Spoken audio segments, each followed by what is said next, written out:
In a shocking turn of events, George Russell, the young and talented driver from Mercedes, has delivered a blistering critique of the team's latest car, the W14. Russell's bold comments have sent shockwaves through the F1 world. But what exactly did Russell say? And why is he so critical of the W14?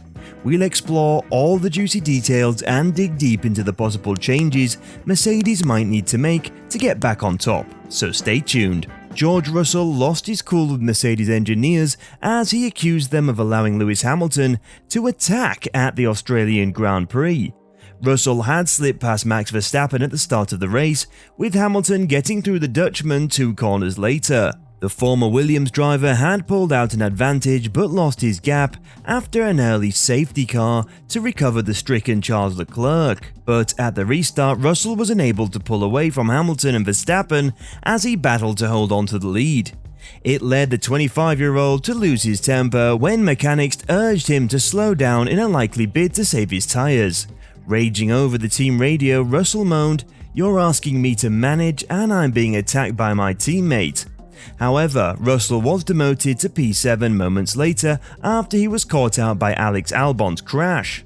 After the Williams crashed, the Mercedes youngster opted to stop for new tyres, but the move backfired when officials threw a red flag.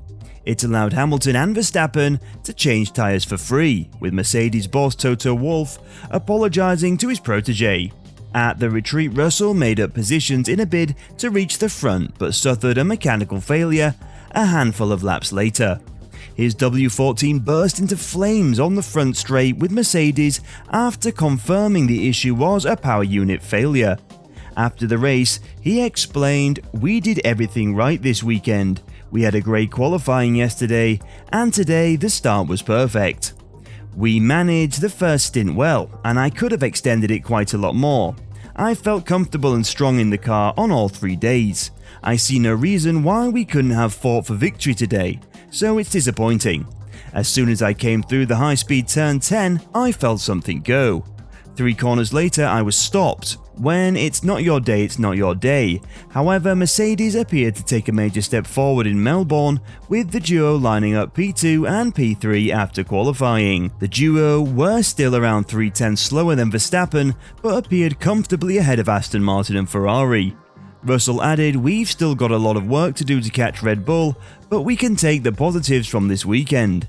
Every time we've taken to the track, we couldn't have done any more. We maximised everything and I'm proud of the job that we have done." The Mercedes W14 seems to be causing quite a stir amongst its drivers. With both Lewis Hamilton and George Russell publicly criticising the car, Russell recently compared the car to a lame horse, suggesting that it was underperforming and not meeting his expectations.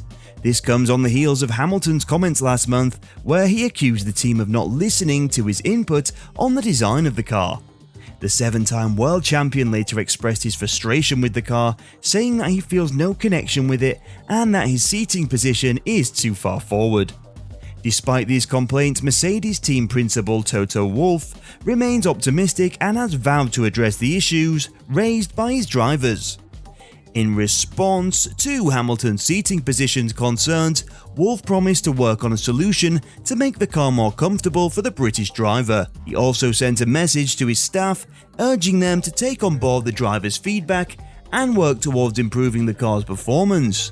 The Austrian said, "We are dealing with the big concept of the driver position.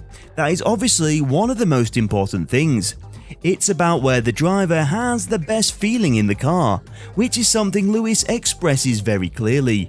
And when a 7-time world champion has an opinion, it's important to listen to it."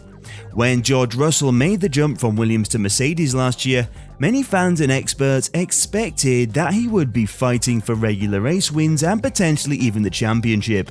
Unfortunately, that has not been the case, and both Russell and his teammate Lewis Hamilton have been struggling to secure points in every race.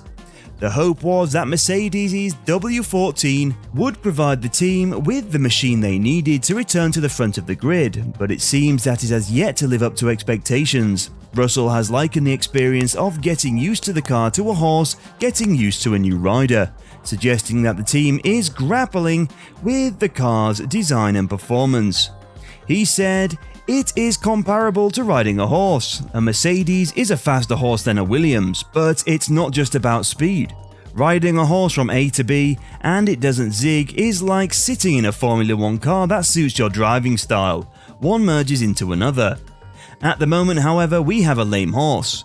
We know that it has a lot of performance in it, but he's not happy that someone wants to ride it and the way of riding style does not suit him either. It still has its own head, which sometimes run the risk of throwing you off. We still have to get used to each other and develop it so that it becomes fast and tame." Mercedes has outlined its development plans for the W14 across the Easter period in a bid to make its car more drivable. Despite the lengthy 3.5-week break between the Australian and Azerbaijan Grand Prix, there is no rest time for F1 teams, unlike during August when they are forced to shut down.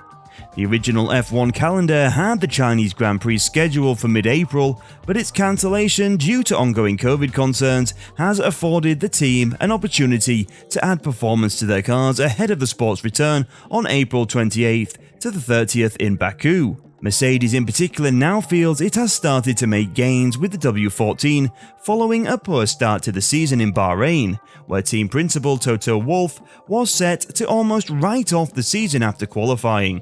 Chief Technical Officer James Allison said, "The Easter break is a working period like any other. What will we be doing? Well, we are working as hard as we can in the wind tunnel to find more downforce, and we will be working as hard as we can in the drawing office to convert the things the wind tunnel found a few weeks ago into performance that we can deliver to the track. We will also be working in the drawing office to bring some mechanical parts to the car, some different suspension components that we think will help the underlying balance of the car and make it a more drivable thing, making it something that the drivers have more confidence to push right to the limits.